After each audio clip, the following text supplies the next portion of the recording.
todo ser humano tem direitos, mas nada adianta se não são conhecidos e respeitados. Todo ser humano tem direito à liberdade de opinião, de transmitir informações e ideias por qualquer meio de expressão. Essa é a música que todos deveriam saber a letra. Ei. Todo ser humano tem direito à propriedade. Ninguém pode ser mantido em escravidão ou servidão. Ninguém será submetido a tortura, nem a tratamentos ou castigo cruel. Irmãos, nenhum casamento será válido sem o livre e pleno consentimento. Todo ser humano tem direito ao trabalho, a condições justas, sem qualquer distinção.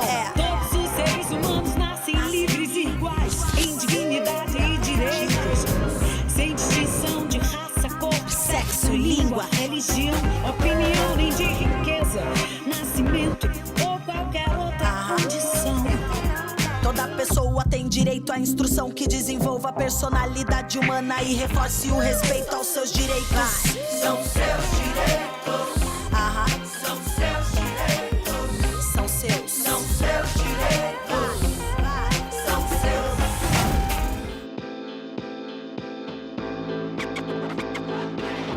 Olá e sejam bem-vindos ao podcast que todos deveriam ouvir. E calma que o nome não é só devido ao ego inflado desse apresentador, mas porque vamos falar de um assunto que sim, todos deveriam ouvir, debater, decorar e principalmente espalhar a palavra, minha gente. Vamos falar sobre os direitos humanos. Eu me chamo Thiago Gomes e, além de professor de matemática, eu ocupo a função de PCNP na Diretoria de Ensino de Caieiras e fui convidado para trazer, aqui nessa ferramenta super atual, conhecida como podcast, algumas reflexões sobre a Declaração Universal dos Direitos Humanos. Essa jovem senhora que, em 2022, completa 74 anos de existência. Teremos convidados falando sobre os mais diversos assuntos, então aumenta o som porque o nosso papo tá só começando.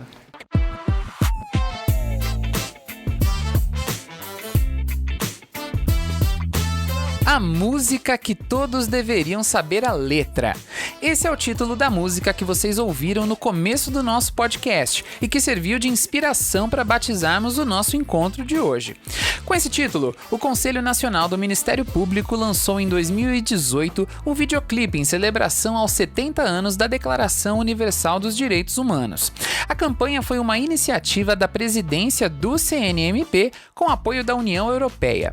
Cantado pela rapper Carol Conká, que ficou muito conhecida pela sua língua de chicote dentro do Big Brother Brasil 2021 e com participação especial da cantora Daniela Mercury, o clipe veio com a intenção de difundir os direitos humanos previstos na declaração e torná-los amplamente conhecidos pela sociedade. A letra da música dá vida ao documento e traz os artigos em versão musicada. Confere aí mais um trechinho. Toda vítima de perseguição tem o direito de procurar asilo em outros países. Todos nós temos direito à liberdade de pensamento, de consciência e de religião ou convicção. Toda pessoa tem direito a recursos contra os atos que violem os direitos fundamentais. Todo ser humano tem direito que sua causa seja julgada por um tribunal independente e imparcial. Ninguém pode ser arbitrariamente preso, detido ou exilado. Todo acusado é inocente até que se prove sua culpa de acordo com a lei. São seus direitos.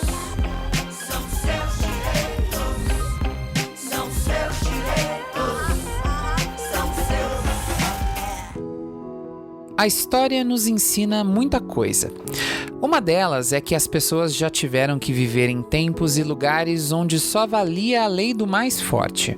Essas pessoas não tinham nenhuma segurança, corriam um risco de vida, não tinham garantias de conseguir comida e água, não tinham lugar para morar, eram impedidas de entrar ou passar por certos lugares, não podiam trabalhar, não podiam aprender a ler, não podiam dizer o nome dos seus deuses, eram desrespeitadas só por causa da sua origem ou raça, sofriam isso e muito mais. Há certas coisas que um ser humano não pode ficar sem. Liberdade, respeito, educação e segurança, por exemplo, são tão importantes quanto comida e abrigo. Essas coisas fazem um ser humano ter uma vida que vale a pena ser vivida. os direitos humanos estão em tudo que a sociedade faz, mas foram compreendidos aos poucos, ao longo da história, por gerações e gerações de pessoas que lutaram pelos seus direitos. Na Revolução Francesa de 1789, surgiu a bandeira da liberdade, igualdade e fraternidade. Depois da Segunda Guerra Mundial, com o mundo destruído pelo abuso, os países se reuniram na Organização das Nações Unidas e em 10 de dezembro de 1948 foi assinado o documento mais importante da organização, a Declaração Universal dos Direitos Humanos. Nela, são enumerados todos os direitos fundamentais de que falamos neste podcast. Os países que assinaram a declaração passaram a fazer as leis que ajudassem a garantir os direitos humanos. No Brasil, a Constituição Federal de 1988 é toda baseada nesses ideais. O texto que você ouviu é um trecho da Cartilha de Direitos Humanos produzida pelo cartunista Ziraldo em 2008, em uma parceria com o Ministério da Educação, e está disponível na internet, lá na página do MEC, e também no site da Secretaria Especial de Direitos Humanos. São 19 páginas que tratam de forma bastante didática as garantias e as obrigações que os países têm com seus habitantes, com seus cidadãos, e que são também obrigação dos cidadãos entre si. Muito legal, não é? São seus direitos. São seus direitos. São seus direitos. São seus. Bom, vamos à BNCC, a nossa Base Nacional Comum Curricular, que está homologada desde 2018 e traz 64 menções aos direitos humanos. O seu texto base traz uma referência importante, que diz que ao definirem as competências e habilidades, a BNCC reconhece que, abre aspas, a educação deve afirmar valores e estimular ações que contribuam para a transformação da sociedade, tornando-a mais humana, socialmente justa e também voltada para a preservação da natureza, fecha aspas.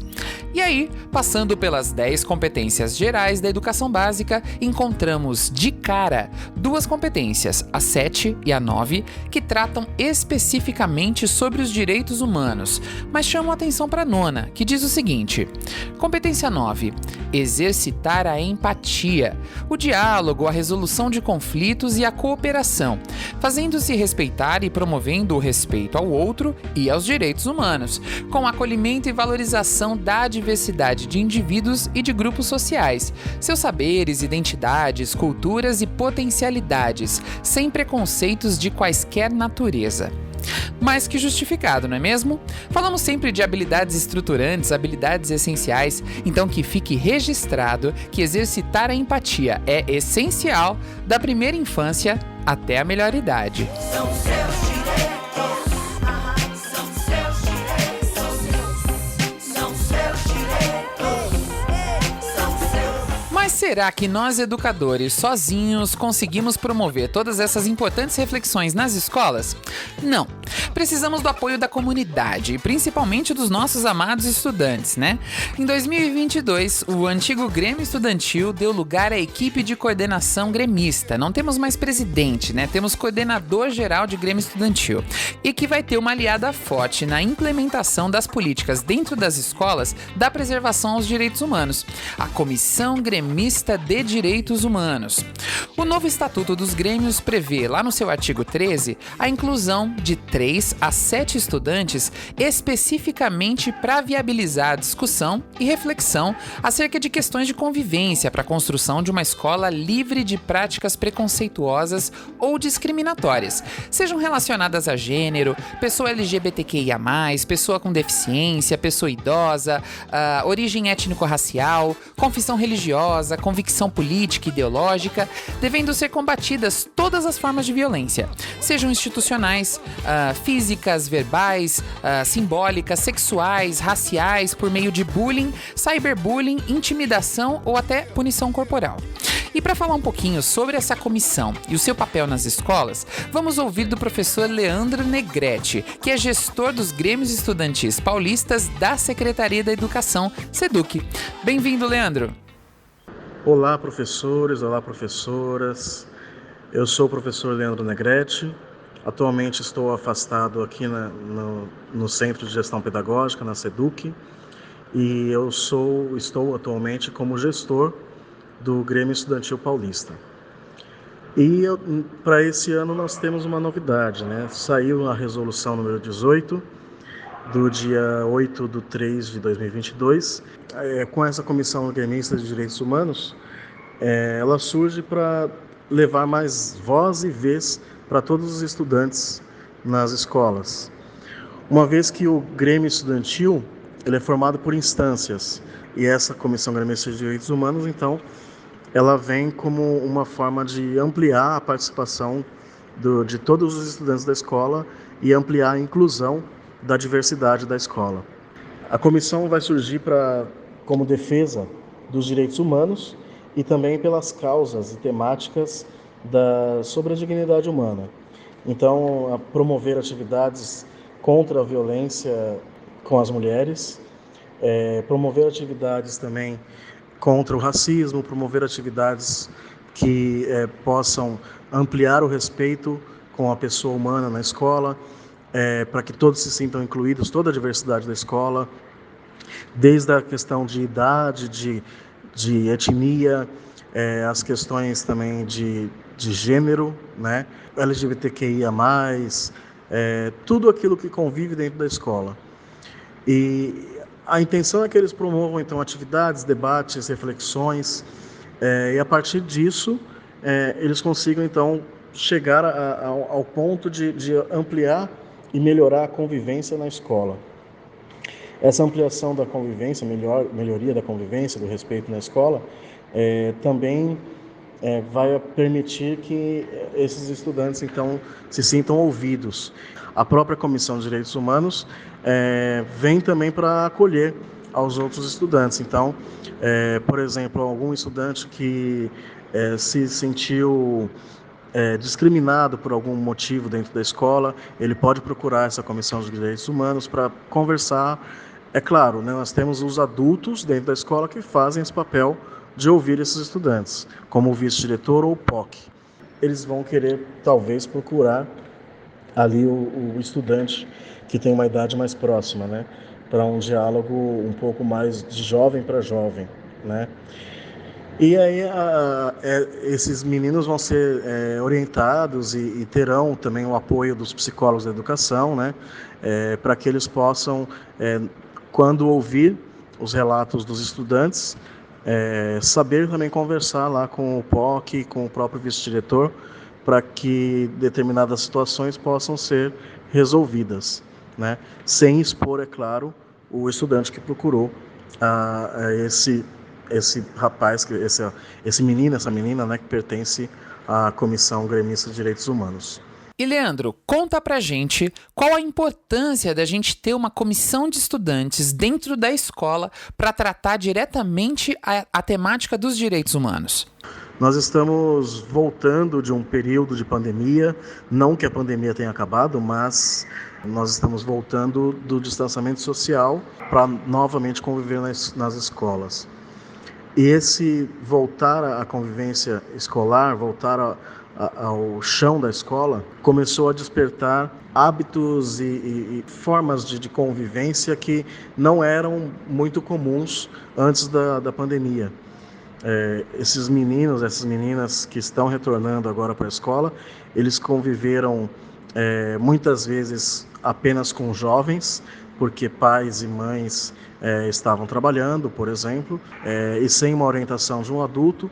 Muitas vezes, quando eles convivem num espaço mais fechado, como é o caso do ambiente escolar, algumas atitudes e algumas características acabam se aflorando, onde nós estamos vendo, né, acontecer alguns conflitos dentro da escola que antes não existiam. Então, a Comissão Gremista de Direitos Humanos, ela chega justamente nessa tentativa, né, nessa busca nossa de fazer com que esses conflitos acabem sendo resolvidos, solucionados, a partir do diálogo mesmo, do próprio diálogo, do acolhimento e das atividades que se pretende promover com a Comissão Gremista de Direitos Humanos.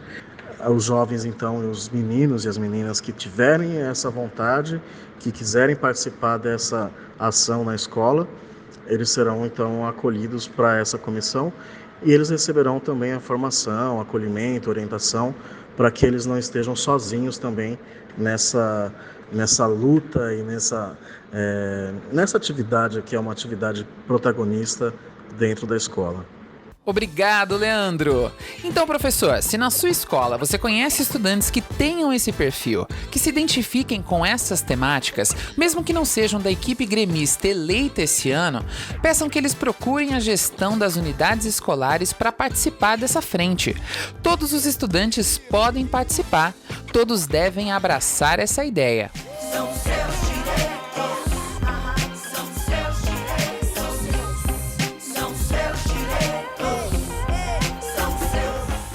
E agora recebemos mais uma convidada, a pedagoga e gestora pedagógica Bianca Zerbinati, que vai falar um pouquinho sobre como é o trabalho desenvolvido diretamente nas escolas com os pequetuchos da educação infantil e como isso pode ser desenvolvido ao longo de toda a educação básica com os direitos humanos. Bem-vinda, Bianca! Bianca, primeira pergunta: qual a importância de abordar os direitos humanos nas escolas?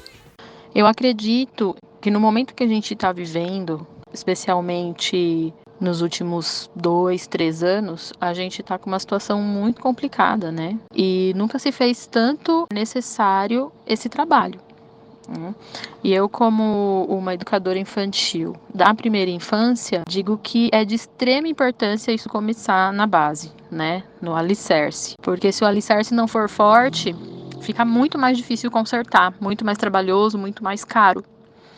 Então, quando você trabalha essas questões de equidade, né, em todos os aspectos, de gênero, de raças, toda essa questão de respeito ao próximo e tudo mais, se você faz esse trabalho na primeira infância, é absorvido com muito mais tranquilidade, naturalidade, capacidade plástica mesmo, né? Porque nesses primeiros anos é onde a janela de aprendizagem das crianças tá mais forte. Né, é o maior momento de janela de aprendizagem. Então, é um momento de você focar na socialização, na formação de caráter, né? Então, a importância, ela é gigante, gritante, e nos últimos anos tem sido mais sério ainda, mais importante ainda, devido a tudo que tem ocorrido no Brasil e no mundo, né? A gente percebe que ainda há muita desigualdade e, além da questão da desigualdade social, a falta de consciência de classe,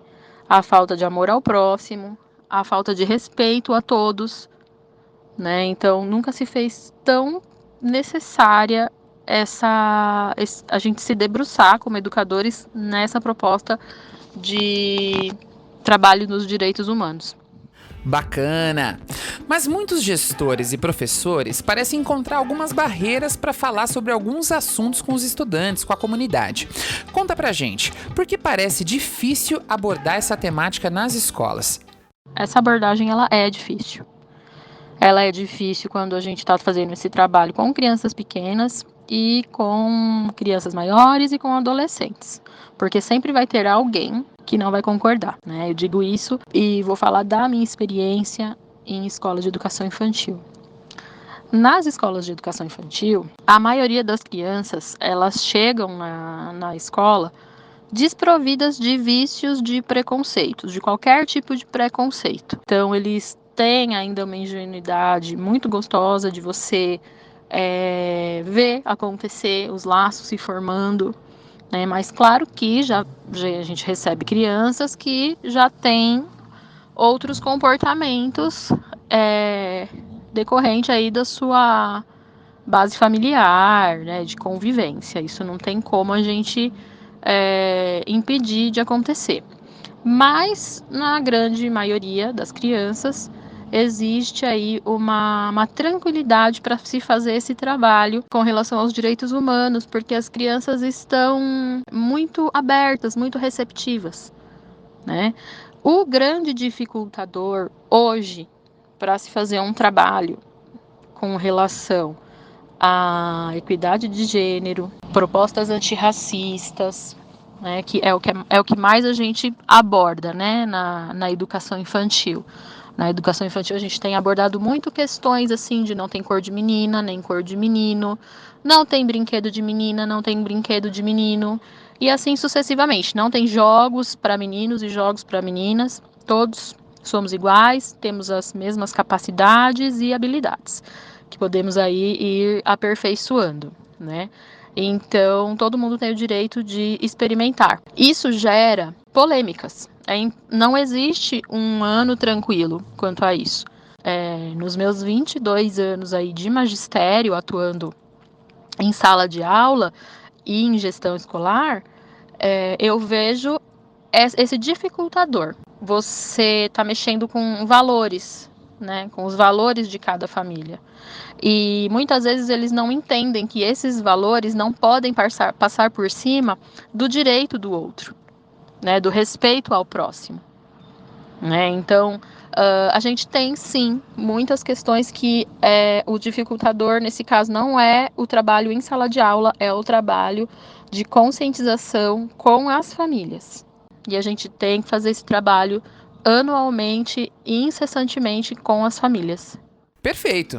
E o que você indicaria aos professores que estão nos ouvindo como forma de abordagem de tudo o que envolve os direitos humanos nas escolas? Para iniciar a abordagem, né, dessa temática, nós procuramos deixar tudo registrado, né, no nosso projeto político-pedagógico, nos nossos projetos especiais de ação, que são as nossas formações dentro da unidade, as formações que a gente participa fora da unidade, a diretoria regional de ensino, tudo a gente procura deixar registrado, né, esse planejamento, o planejamento desse trabalho, porque nós precisamos nos embasar. São muitos achismos, muitas opiniões. O primeiro norte que a gente tem de trabalho de qualquer tema, sobretudo de temas polêmicos, né, dos quais envolvem os direitos humanos, infelizmente, ainda são temas polêmicos. Então a gente precisa se embasar. A gente precisa se embasar nos documentos oficiais, né, em todos os documentos oficiais que regem o nosso país, né? Então a gente se embasa, planeja e age, né? E como eu falei, na educação infantil, o grande entrave são os adultos, não as crianças. As crianças, elas estão abertas a novas experiências, a novos conhecimentos, numa grande maioria desprovida de qualquer preconceito. Então, o trabalho com elas é muito tranquilo. E esse embasamento teórico, ele obviamente é necessário, né? Porque a gente trabalha com dados, né? Não trabalhamos com achismos, com opiniões, mas acima de tudo, para que nós nos resguardemos. É uma forma de combater a ignorância, né? Então a gente se resguarda, a gente se embasa e a gente parte para o convencimento. Então tem muitos materiais excelentes aí, tanto para fazer um trabalho com os pequenos, tanto quanto fazer um trabalho com os pais dos pequenos, né? Os materiais estão aí disponíveis, de fácil acesso, e a gente tenta fazer esse trabalho da melhor maneira possível.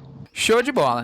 Então aproveita esse espaço, Bianca, e deixa uma mensagem aos professores que ouvem você e que acreditam no trabalho voltado às competências socioemocionais. Bom, a mensagem que eu deixo para os professores que têm a intenção de abordar, né, os direitos humanos e as competências socioemocionais é: não desistam. É árduo, mas ainda é o caminho. É o único caminho possível. Por que que eu sou uma apaixonada pela educação infantil? Porque é onde eu vejo esperança. É onde eu vejo as coisas acontecerem. Cada dia eles me surpreendem mais. Quando você se dispõe a ouvir uma criança de verdade, você percebe que tá chegando uma geração aí que vai mudar tudo para melhor, né? Então, se você se embasa e faz um trabalho bacana com relação a tudo isso que a gente conversou dos direitos humanos e as capacidades socioemocionais, é uma trilha de sucesso. O grande foco da educação infantil é o trabalho das capacidades socioemocionais, né? De você aprender a lidar ali no dia a dia com a comunidade, com a sociedade, se conhecer, conhecer os seus sentimentos, valorizar o seu sentimento, valorizar o do outro, respeitar o do outro. E são essas as crianças que vão ter a capacidade de melhorar o nosso mundo, né? Aos que já estão aí sem esperança, eu digo que eu tenho esperança todos os dias. Não são fáceis, os dias não são fáceis, são desafiadores, né? Nós somos uma pessoa, não somos pedaços que podem ser trabalhados aí de formas diferentes e em momentos diferentes. Não é possível isso, né? Então a mensagem que eu deixo é essa: não desistam, e esse é o único caminho possível. São seus direitos. São seus direitos. São seus direitos. São seus. A Declaração Universal dos Direitos Humanos é um marco do reconhecimento da dignidade da pessoa humana e da igualdade de direitos. Elaborada por representantes de diferentes regiões do mundo, a declaração foi proclamada como um ideal comum a ser alcançado por todos os povos e nações. O documento estabelece pela primeira vez a proteção universal dos direitos humanos e das liberdades fundamentais, e que possamos avançar cada vez mais nos debates e nas construções de sociedades mais justas e mais conscientes do valor de ser humano. O podcast que todos deveriam ouvir fica por aqui, mas as sementes que plantamos que floresçam e deem frutos. Eu sou o Thiago Gomes e nos vemos muito, muito em breve. Moral. Todo ser humano tem o direito de ser reconhecido perante a lei em todos os lugares. Todos têm deveres para com a comunidade. Toda pessoa tem direito a uma ordem social capaz de tornar efetiva essa declaração. Nenhuma parte dessa declaração pode ser interpretada de maneira a destruir os direitos e liberdades aqui estabelecidos.